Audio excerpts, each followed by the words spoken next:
গতকাল রাতের ঘটনাকে ঘিরে চাঞ্চল্য। ঘটনাটি কেন্দ্র করে কিছু অসাধু যুবক মোবাইলে ভিডিও ধারণ করে তা সামাজিক যোগাযোগ মাধ্যমে ছড়িয়ে দেয়, যা ছিল স্পষ্টতই বেআইনি ও নৈতিকতা বিরোধী। এর চেয়ে দুঃখজনক হলো কিছু স্বার্থান্বেষী মানুষ ঘটনাটিকে বিকৃতভাবে উপস্থাপন করে সবার চোখে।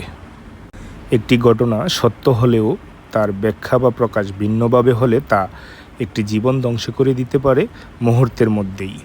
সামাজিক মাধ্যমে দায়িত্বশীল আচরণ করা আমাদের সকলের কর্তব্য।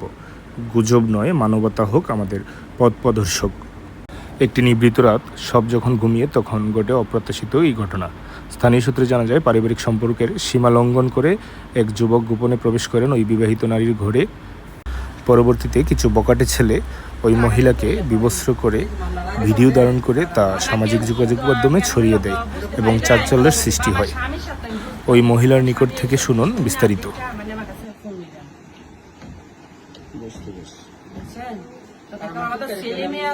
ঘটনাটা তো আপনার বাবার বাড়িতে হয়েছে। আপনার স্বামীর বাড়ি কোথায়? কোথায়? মাথা ভাঙ্গা।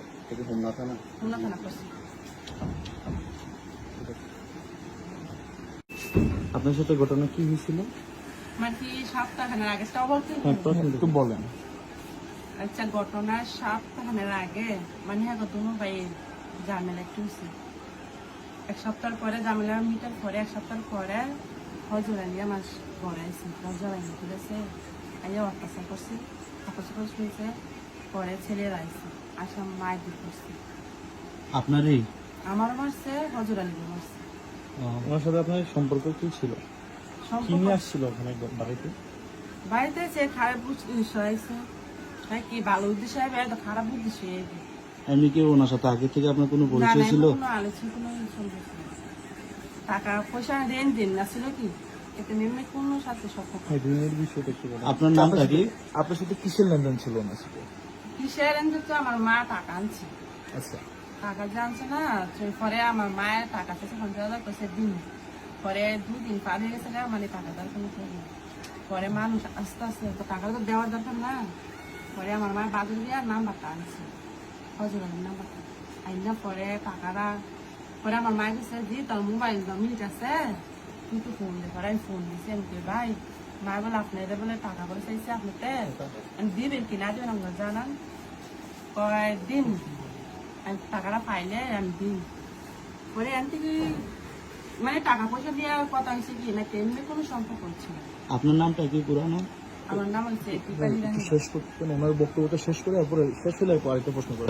তারপরে ওই সম্পর্ক পরে কি হয়েছে? মানে টাকা টাকা যখন চাইছেন, মানে টাকা চাইছে, আমরা বইলা দিচ্ছি যে আমার মার কাছে যায় না, আমি শ্বশুর বাড়ি করছি। আচ্ছা, তারপরে মানে টাকা মায়ের না দিলে আমার কাছে আচ্ছা, এরপরে কি হয়েছে? এরপরে ওনার সাথে আপনার কিভাবে এই যোগাযোগ, বা উনি কিভাবে আপনার ঘরে আসলো? তো বললাম দরজা ভাঙছে। বৃহস্পতিবার ঘটনা একটু ক্লিয়ারলি ভাবে বলেন।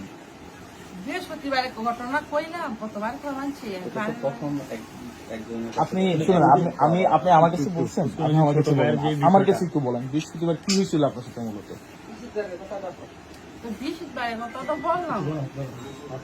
বলেন, আপনি বলেন, আবার বলেন, সমস্যা নেই। আমরা আপনাদের জন্য আসছি। যদি আপনি না বলতেছেন তাহলে ঘটনা অন্যদিকে চলে যাবে। বৃহস্পতিবারে রাতে 11:30 বাজে মানে হজুরালি আইসি, ঠিক আছে। একটা ডাক দিচ্ছি, ডাক দেওয়ার পরে আমি কিছু হেঁটে কইছে আমি ওই দরজা মিলে দেখে মানে মুরাদা ধাক্কা দিচ্ছে। হ্যাঁ, ধাক্কা দেয়, দরজা মেলে না। পরে মুরাদা মানে দরজা ডাঙা গেছে, বাইঙ্গা অত্যাচার করছে। তখন আপনার পরিবারের লোকেরা কই ছিল? আমার পরিবারের লোকেরা আমার সপ্তাহ পর পর একটা অনুষ্ঠান হয়, সেই অনুষ্ঠানে গেছে। আপনি জানেন কেন? আমি যাই না, মানে মুরব্বীরা যায় কি, আমি যাই না, জুনি না। একটা মুরগিতে বয়স্ক লোক তারা যায়। আপনার সাথে তখন কে কে ছিল? আমার সাথে কেউ ছিল না, আমার ছেলে মেয়ে আছে। আর কেউ ছিল? ছেলে মেয়েরা কি আপনার সাথেই ছিল? আমার সাথে আছে।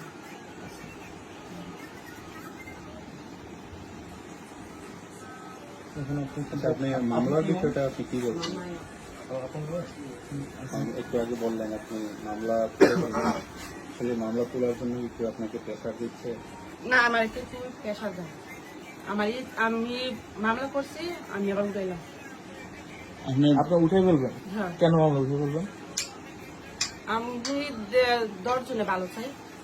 এটা তো আপনার 10 জন সে আপনার ক্ষতি করে গেছে, আপনি তার ভালো চান, এই মামলা কেন উঠে? মামলা করার পর মামলা কেন উঠে? মানে আমি এটা মামলা কি কেউ আপনার কোনো টাকা অফার করছে কিংবা হচ্ছে বা না, আপনার- আমার কে কই চাপও দেয় না, বা কেউ টাকার লোকেও তো হয় না।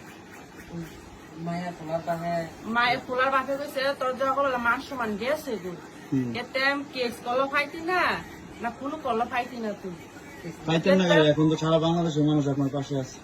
পাশে তো আছে, ঠিক আছে মানছি, এতে বাইরে আমি কিনলে 10 জন। ঘটনার সত্যি হতে অবশ্যই আপনি যদি বিচার চাওয়া উচিত। তা আপনি কি বিচার চান না? না, আমরা যেটা দেখছি, আমরা যেটা শুনেছি আপনার সাথে আগে সম্পর্ক ছিল, আমরা যেটা শুনেছি আপনার সাথে আগে ফজর আলীর সম্পর্ক ছিল, সেই সম্পর্কের ইয়েতে আপনার কাছে আসছে। এখন আপনি যদি মামলাটা তুলে ফেলেন সেক্ষেত্রে আমরা কি ধরে নিতে পারি আপনার সাথে আসলে সম্পর্ক ছিল ফজর আলী? না না, আগে তো মেয়ে সম্পর্ক ছিল না, টাকা পয়সা নিয়ে কথা হয়েছে। আমি তো আপনাকে বলতে গেছি টাকা আনছি, টাকা নিয়ে সম্পর্ক। তাহলে কি মামলা করার সময় কেউ জোর জবরদস্তি করছে? না, তাহলে আপনার মামলাটা কেন করলেন? হ্যাঁ, মামলাটা তাহলে কেন করলেন? মামলাটা করছিলাম তো লাগে, মানে জামাই না করে, যে সময় মামলা করছেন সে সময় জামার সাথে বুঝা জামাই করেন না? আমার লোকের রাগারাগি করে ইয়ে করে না। না কেউ গ্রামের লোক বুঝতে পারি না, বা আমার স্বামীর সাথে আমি বুঝতে পারি না, কিন্তু আমার স্বামী এইসব শুনে আর দেখে মানে আমার কাছে ফোন নিয়ে যান, বুঝতে পারছি। বুঝছেন? তো এখন আমাদের ছেলে মেয়ে আছে, ঘটনাটা তো আপনার বাবার বাড়িতে হয়েছে। বাবার বাড়ি আছে। আপনার স্বামী বাড়ি কোথায়? স্বামীর বাড়ি মাথা ভাঙা, কোথায়? মাথা ভাঙা, মাথা ভাঙ্গা। এটা হোমনা থানা। খুলনা থানা করছে।